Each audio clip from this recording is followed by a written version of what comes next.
Baik, selamat datang, selamat bergabung di dalam mata kuliah Laporan Akuntansi dan Keuangan. Hari ini kita masuk pertemuan yang ke-13. Pada pertemuan ke-13, kita akan membahas tentang ikhtisar neraca saldo. Ya, untuk ikhtisar neraca saldo, silakan teman-teman download materinya. Sudah saya share ada di e-learning Budi Dharma. Nah, di dalam ikhtisar neraca saldo, kita penting sekali untuk melakukan analisis transaksi. Ya, berkaitan dengan analisa transaksi itu, transaksi-transaksi yang kita peroleh dari dokumen-dokumen maupun berkaitan dengan bukti-bukti yang sudah perusahaan peroleh, lalu dibuatkan jurnal. Dari jurnal nantinya akan diposting ke dalam buku besar ya, atau posting ke general ledger, dan selanjutnya adalah pengiktisaran di neraca saldo. Nah, adapun tahapan dalam pengerjaan akuntansi adalah seperti berikut ini. Ya, yang pertama itu mencatat bukti transaksi ke dalam jurnal umum. Ya, melakukan pencatatan bukti-bukti transaksi ke dalam jurnal umum. Lalu yang kita lakukan adalah mengumpulkan faktur atau invoice, faktur pajak atau e-faktur, lalu ada surat jalan, delivery order, purchase order atau PO, kemudian misalnya ada tambahan dokumen berupa surat referensi bank atau surat setoran pajak cukai dan pabean, SSPCP, bill of lading, bank garansi, dan lain sebagainya yang nanti diasumsikan atau dianggap sebagai bukti transaksi yang penting untuk dibuatkan jurnal umum. Nah, seperti itu.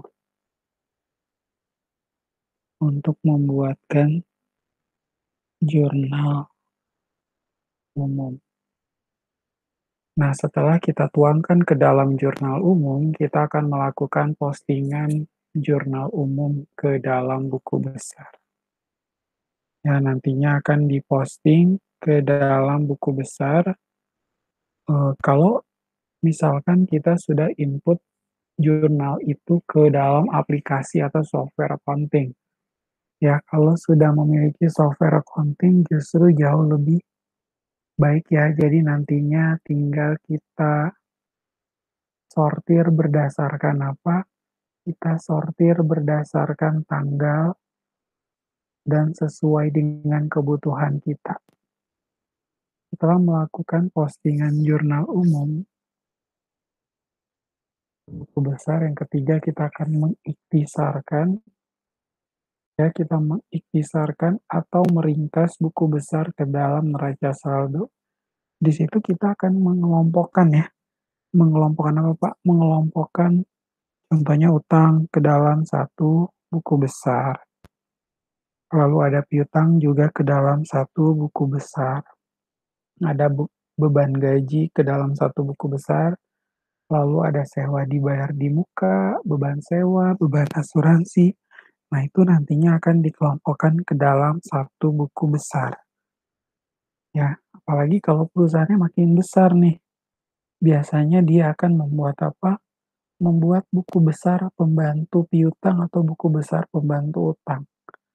Ya, jadi dia kelompokkan berdasarkan satu supplier saja atau satu customer saja. Ya, seperti itu. Satu supplier saja atau satu supplier atau satu customer. Nah, itu nanti akan diringkas ke dalam buku besar, ke dalam neraca saldo. Lalu yang berikutnya adalah menyusun jurnal penyesuaian atau adjustment journal, AJP, ayat jurnal penyesuaian.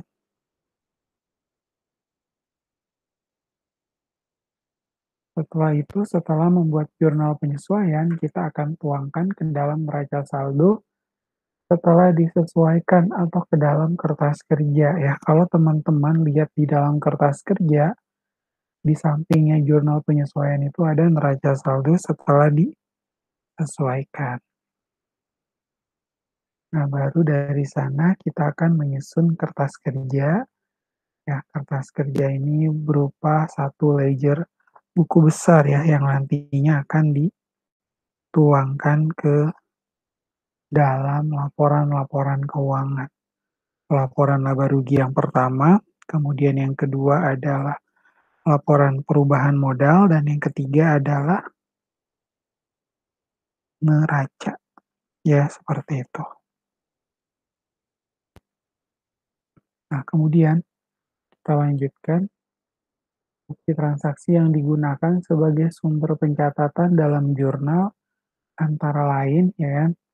Kan kita gini ya, nggak mungkin kita membuat pencatatan kalau nggak ada buktinya. Yang namanya mau buat jurnal ya harus ada bukti dong. Dasarnya tuh apa? Mau membuat itu dasarnya apa? Tentunya harus dijelaskan berdasarkan dokumen-dokumen atau bukti-bukti berupa apa, Pak? Nah, itu silakan teman-teman baca. Bukti transaksi yang digunakan sebagai sumber pencatatan dalam jurnal antara lain adalah cek, faktur, kwitansi, dan juga BG atau biasa disebut dengan biliet giro. Nah, sebelum kita membahas mengenai jurnal, alangkah baiknya kita harus mengenal terlebih dahulu bahwa secara garis besar akun atau rekening dalam akuntansi terbagi atas akun-akun sebagai berikut ya. Contoh nomor rekening mulai dari nomor 100 sampai dengan 199 dinamakan akun rekening aktiva ya, di mana saldo normalnya berada di debit, berkurangnya berada di sebelah kredit, ya kan? Saldo normal daripada aktiva adalah debit,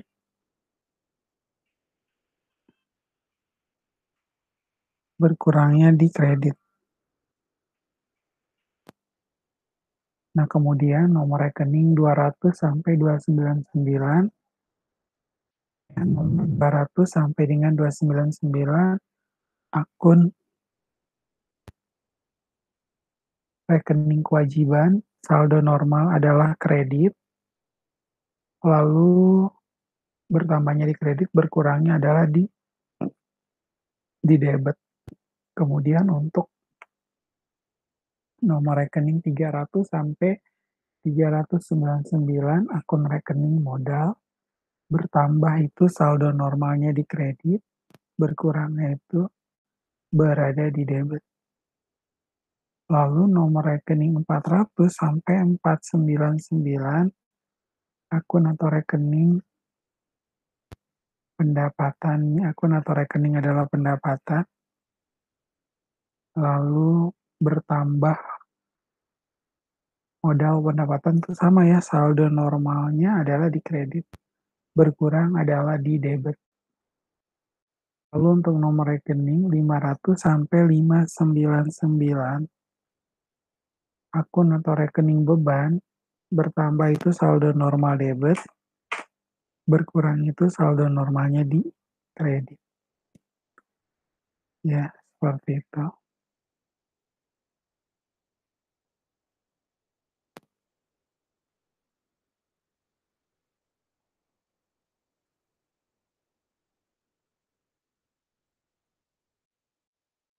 Kita lihat ya, sebelum kita membahas mengenai jurnal, alangkah baiknya memang kita mengenal berkaitan dengan garis besar akun yang sudah saya jelaskan tadi dalam akuntansi dan terbagi atas akun-akun tadi ya, ada aktiva, kemudian kewajiban, modal, pendapatan, dan juga beban. Nah, ditunjukkan dalam kolom debit dan kredit. Apabila ukuran perusahaan semakin besar, maka jurnal umum tidak memadai lagi untuk mencatat seluruh peristiwa-peristiwa. Ya, sehingga diperlukan jenis jurnal lain yang disebut dengan jurnal khusus.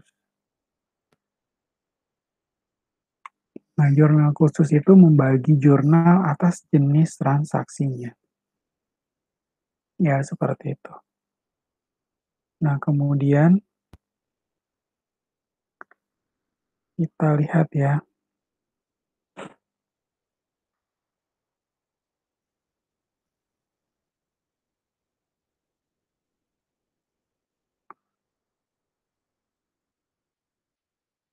memposting atau mengelompokkan debit dan kredit di jurnal ke masing-masing akun di buku besar. Ya, seperti itu. Jadi kita kan akan memposting kan, kira-kira manakah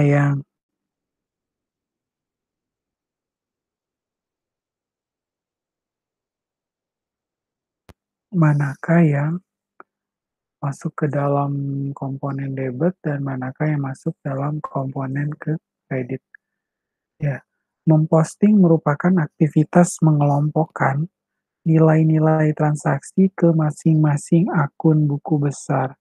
Jadi seperti ini ya teman-teman, kalau misalnya mau melakukan penjurnalan, kan kita sudah tahu tadi sudah dijelaskan juga berkaitan dengan saldo normal daripada akun ini, saldo normalnya untuk aktiva, saldo normal bertambah di sisi debit untuk beban, saldo normal bertambah di sisi debit untuk pendapatan, modal bertambahnya saldo normal berada di sisi kredit. Nah, itu tinggal kita kelompokkan ya, memasukkan transaksi-transaksi tersebut ke dalam akun besar, ke akun buku besar. Nah, sumber untuk melakukan pemostingan adalah buku jurnal. Dan pemostingan itu dapat dilakukan setiap hari ataupun secara periodik. Dan akun akun di buku besar memiliki kolom-kolom tanggal, kemudian ada nomor bukti keterangan, referensi, debit, kredit, dan juga saldo. Dan bentuk akun yang paling sederhana adalah berbentuk T-account. Ya, berbentuk T-account. Selanjutnya, mengiktisarkan saldo akhir masing-masing akun ke dalam neraca saldo. Ya, tentunya kita akan melakukan iktisar saldo akhir masing-masing akun ke dalam neraca saldo atau trial balance. Kan sebenarnya gini ya, trial balance sendiri kan akan dibawa dari satu periode ke periode berikutnya. Satu dari bulan misalnya saldo neraca saldo bulan Maret, neraca saldo akhir bulan Maret tanggal 31 Maret, nanti jadi neraca saldo awal bulan April. Neraca saldo akhir bulan April menjadi neraca saldo awal bulan Mei ya. Jadi seterusnya ya sampai kepada akhir Desember lalu lanjut lagi ke Januari tahun berikutnya dan seterusnya ya. Itu kan biasanya trial balance atau neraca saldo jadi saldonya bertambah terus-menerus. Nah, untuk menjaga keseimbangan debit dan kredit, maka seluruh saldo akun diiktisarkan ke dalam neraca saldo. Nah, neraca saldo juga diperlukan untuk melihat akun-akun manakah yang perlu dikoreksi atau disesuaikan atau direklasifikasikan. Ya, jadi kita perlu melihat ya, memeriksa yang ada di neraca saldo karena bisa jadi kita salah salah menempatkan. Harusnya beban kan harusnya saldo normal bertambah debit, kita malah taruh di kredit kan ngaco. Nah, jadinya harus disesuaikan terlebih dahulu supaya nantinya tidak salah ya dalam melakukan pencatatan. Seperti itu. Nah, kemudian ketika melakukan pengiktisaran saldo akhir masing-masing akun, nanti kita akan melihat keseimbangan debit dan juga kredit, maka seluruh saldo akun diiktisarkan ke dalam neraca saldo. Lalu neraca saldo juga diperlukan untuk melihat akun-akun yang perlu dikoreksi atau disesuaikan. Kadang gini juga ya, kita membuat jurnalnya salah. Ada kalanya jurnalnya itu jumlahnya 5 juta, malah kita input 500.000 ya. Selisih 4,5 juta, berarti harus dibuat koreksi. Atau misalnya kita lupa untuk mengakui berkaitan dengan jurnal penyesuaian tentang sewa dibayar di muka. Pada akhir periode Desember ini, harusnya kita membuat jurnal penyesuaian tapi kita lupa. Nah, itu kan harus dirapikan, harus dibuat sesuai dengan standar daripada akuntansi keuangan yang benar. Ya, seperti itu. Nah, setelah dilakukan pemindahan catatan angka-angka dari jurnal ke buku besar, nah selanjutnya diperlukan penyusunan neraca saldo atau disebut juga trial balance. Ya, jadi teman-teman, sebenarnya kalau kita bicara tentang trial balance, seperti yang contoh-contoh sudah kita pelajari bersama, bahkan saya juga pernah memberikan kasus ya untuk membuat jurnal sampai kepada laporan keuangan, itu kurang lebih neraca saldonya sangat simpel. Kenapa sangat simpel? Karena ketika kita terjun di dunia kerja, ya automatically kenapa di dunia kerja laporan keuangannya jauh lebih rumit, complicated, neraca saldonya juga termasuk lebih sulit ya, atau dia terlalu banyak akun. Kalau kita lihat tadi akunnya paling hanya sedikit ya dari contoh kasus. Tapi pada saat kita terjun ke dunia kerja, biasanya akunnya makin lama makin banyak. Apalagi perusahaannya makin besar, transaksinya semakin banyak, kan? Transaksinya makin besar, kemudian perusahaan makin besar, transaksinya makin banyak, maka dari itu akunnya pun akan melibatkan akun-akun yang banyak, ya seperti itu. Dan kita harus buatkan ya, kalau misalnya ada tambahan, ada biaya research and development, ada biaya legal, nah itu pun harus dibuatkan. Nah, langkah-langkah dalam penyusunan neraca saldo dilakukan sebagai berikut ya, teman-teman bisa lihat. Menjumlahkan sebelah debit dan kredit setiap perkiraan buku besar. Ya, jadi kita akan melakukan penjumlahan akumulasi dari sisi debit sebelah kiri maupun kredit sebelah kanan, di mana setiap perkiraan dalam buku besar itu harus dijumlahkan secara benar. Nah, masalahnya berkaitan dengan hal tersebut, ya, sebaiknya apa? Kita periksa lagi nama akunnya, karena terkadang apa? Akunnya itu bisa saja salah ya dalam mengalokasikan atau menggunakan nama akun. Harusnya kita pakai beban sewa, malah pakai sewa dibayar di muka. Berarti ada sesuatu yang miss atau ada sesuatu yang salah. Dan oleh karena itu, penting sekali bagi kita untuk melakukan tracing atau mengidentifikasi yang benarnya itu seperti apa ya, supaya jangan sampai salah. Karena jumlah yang debit, walaupun debit itu sama, misalnya jurnalnya udah benar, ori jurnalnya masih salah, tapi angkanya balance kok Pak. Nah balance itu kan juga belum tentu benar kan. Lah kita orang jurnalnya juga secara double entry kok ada debit ada kredit, pasti kan debit dan kredit jumlahnya pasti sama kan. Seperti itu. Sehingga menjumlahkan sebelah debit dan kredit setiap perkiraan buku besar. Selanjutnya membandingkan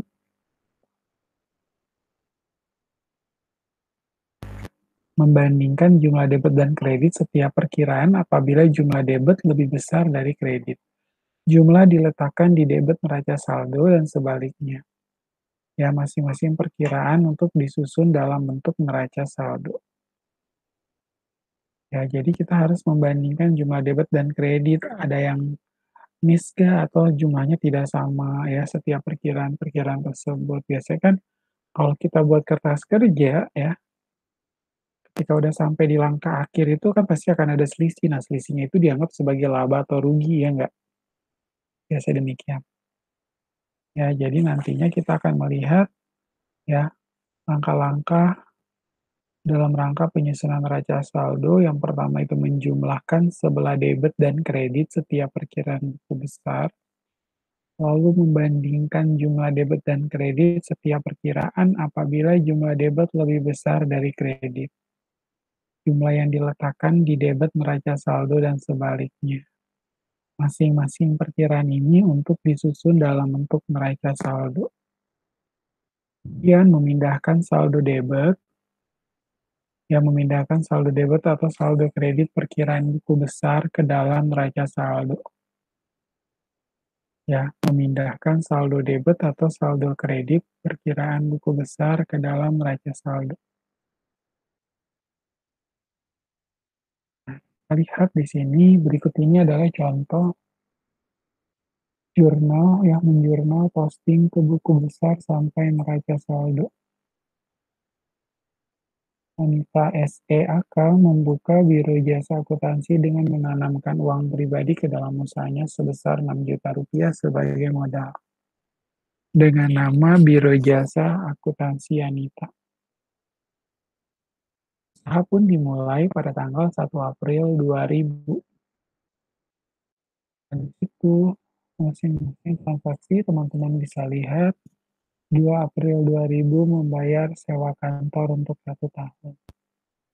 Kemudian 5 April 2000 membeli peralatan kantor 1,5 juta dibayar tunai.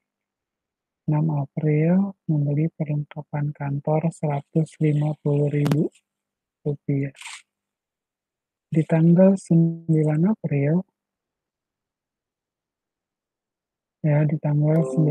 menyelesaikan masalah akuntansi untuk 3 langganan baru dengan menerima jasa sebesar 900.000. Tanggal 13 April itu memasang iklan atau advertensi di Radar Madiun 80.000 rupiah.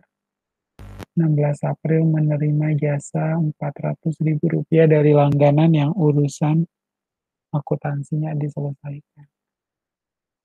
Kemudian 18 April membayar biaya rupa-rupa 60.000. Lalu 21 April membayar biaya transportasi 40.000. 25 April membeli kontan perlengkapan kantor 30.000.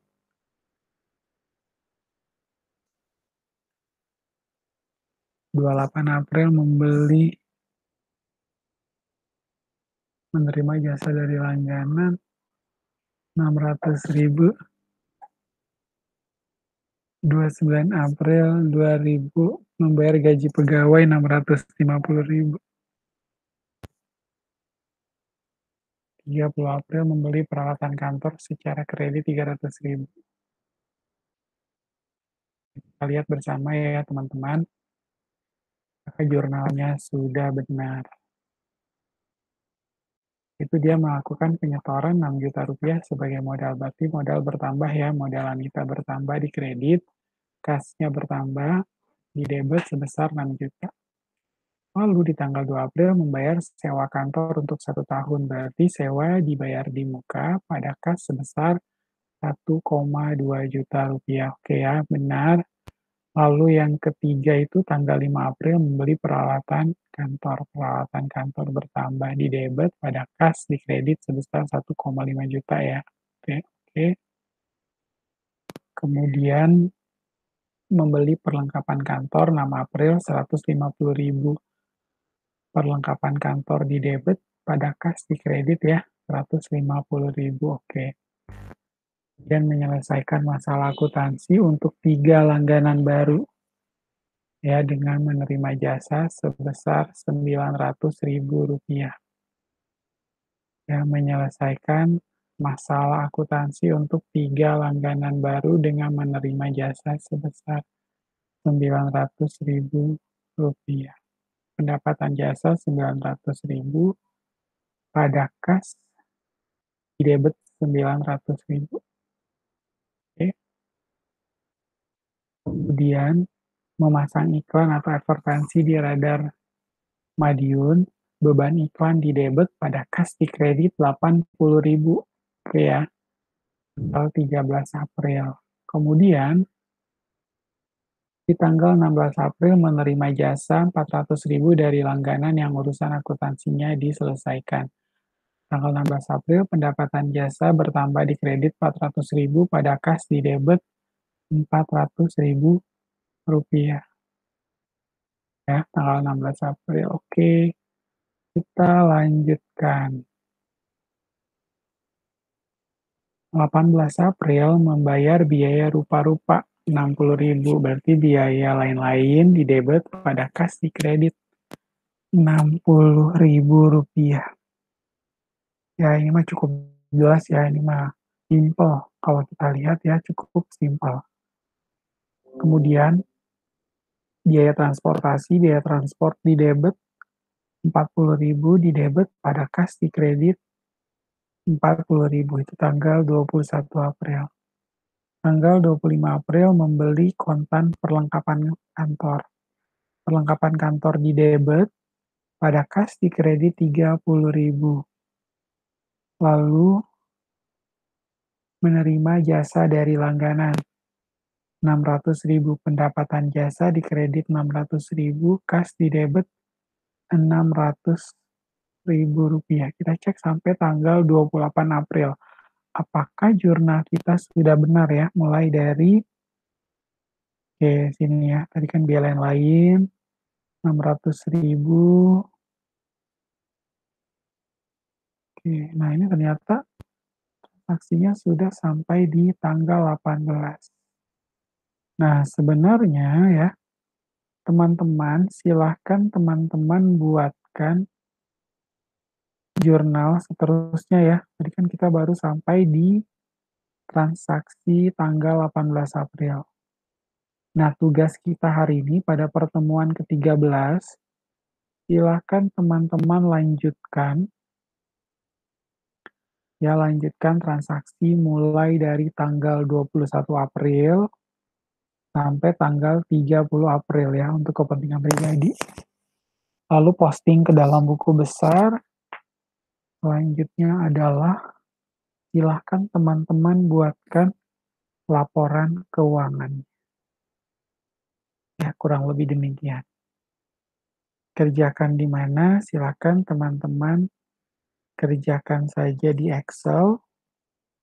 Setelah kerjakan di Excel, mulai dari, jadi jurnalnya itu semua harus dikerjain ya. Yang sudah ada di sini silahkan dipindahkan ke Excel. Kerjakan langsung jawabannya saja, soal nggak usah ditulis. Tuangkan ke dalam Excel, jurnal dari tanggal pertama sampai tanggal terakhir, kemudian buatkan postingan buku besar, neraca saldo, dan sampai kepada laporan keuangan.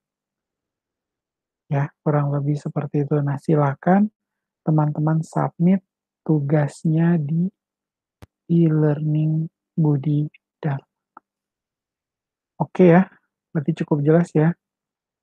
Jadi materi kita di pertemuan ke-13 memang saya buat singkat, karena apa, teman-teman tinggal melanjutkan tugas yang saya berikan di sini. Ya, ini silakan diselesaikan, lalu submit jawaban tersebut ya sampai dengan pembuatan laporan keuangan. Ya. Nah, silakan submit, waktunya nanti akan diberi waktu sampai pukul 10 malam. Oke, terima kasih. Akhir kata dari saya, teman-teman tetap semangat walau di masa pandemi COVID-19. Tetap gunakan masker, gunakan hand sanitizer. Terima kasih. Jaga kesehatan. God bless you and Buddha bless you.